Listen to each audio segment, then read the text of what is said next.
This is Adam Kokesh in Raleigh, North Carolina on Saturday, April 14th at the Tea Party Tax Day Rally with three brilliant young men here tabling their hearts out for presidential candidate Ron Paul. Gentlemen, why don't you take a second to introduce yourselves and tell us why you're here.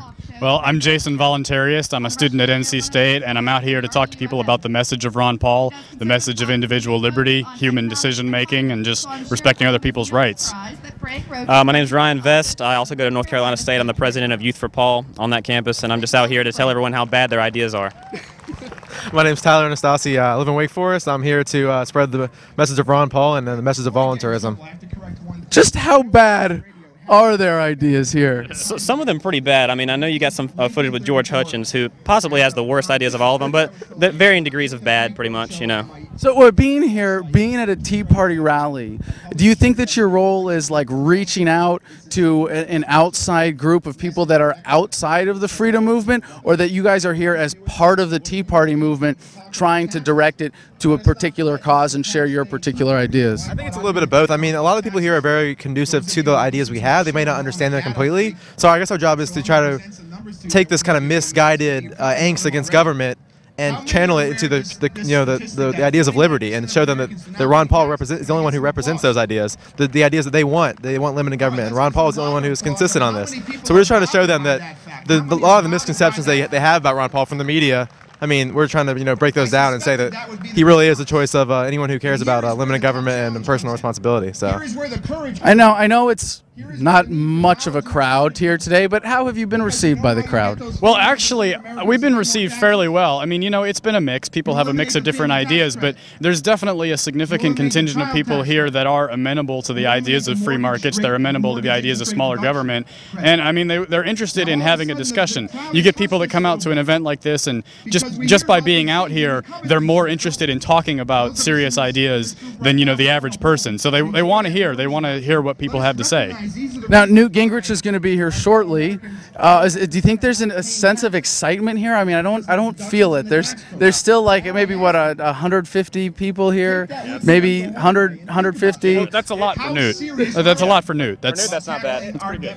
I mean, I really think that the fact that Newt Gingrich was coming just scared a lot of people away, because I've been to Tea Parties out here before, and there's way more people than this. I remember like 2 years ago when the Tea Party was first kind of getting into gear, this whole lawn was just full. It had a huge stage, and this year it's sparse, and I mean our contact with people is a lot less than we would wish, but I think he probably has something to do with it. I mean, Newt, there's not Newt supporters. I mean, they don't exist besides on phone calls for phone surveys. So I mean, I understand why the turnout's low, I guess. Okay, so you really think that there was a solid Tea Party crowd here, and once this became the Newt Gingrich Tea Party event, people were like, "Fuck that! We're not going to come and listen to that guy." What is that contradictory to the message? So is there like something going on with the organizers here? You guys know anything about that? I have no idea. I mean, I did hear from someone that the Heritage Foundation was trying to get in touch with them, and they never got emailed back. So maybe they're handling it wrong. I'm really not sure. I mean, we had the lady who organizes it actually gave our table as students for free.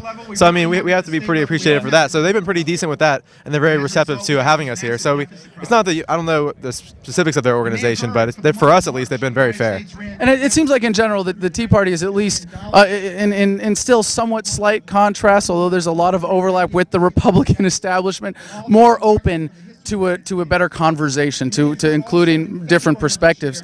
Well, what do you think this says about the Tea Party movement as a whole? Is this really just a local isolated phenomenon that you have low turnout like this for what's supposed to be a major event with a major presidential candidate? I don't think it's local. I think it is national. I think the Tea Party has lost a lot of its numbers, and I think there's a very obvious reason why. The people who got elected in 2010 passed an unbalanced budget. And, people were coming out here by the thousands a few years ago to get a balanced budget. Instead, they got an unbalanced budget. And, you got people like Marco Rubio that had all that enthusiasm, and they just let us down. Really, the only ones that have stood by their principles are Rand Paul and maybe Justin Amash, and the rest of them have just been voting for more spending. So it's turned people off. I think people were disaffected. The rhetoric in 2010 was very the establishment. They were coming in to bring the Tea Party message to Washington, and that mainly has dissipated as they just got into daily Washington life. Well, so you guys are giving the Tea Party a lot of credit here for a relatively complex cognitive process as a movement that They elected a Tea Party Congress majority. They didn't get the results they wanted, and they're saying, well, maybe political activism isn't the way to go. So what you're suggesting is that they're staying home going, well, what else do we do? Or should we be engaged in something else? Or maybe is the Tea Party turning to agorism? Is that too much to be hoping for?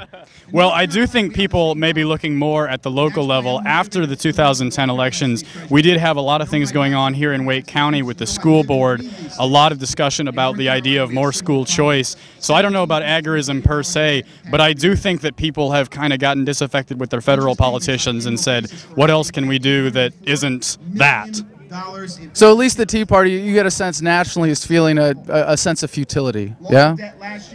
Aren't we all? Anyone in the liberty movement? I mean, I kind of understand it, but I think the best thing to do is just keep fighting, because I mean, it's not going to fix itself. So I mean, I understand their apathy, but we gotta kick it back into gear. I mean, not that I would agree with all the Tea Party's policies, but in general, the general message.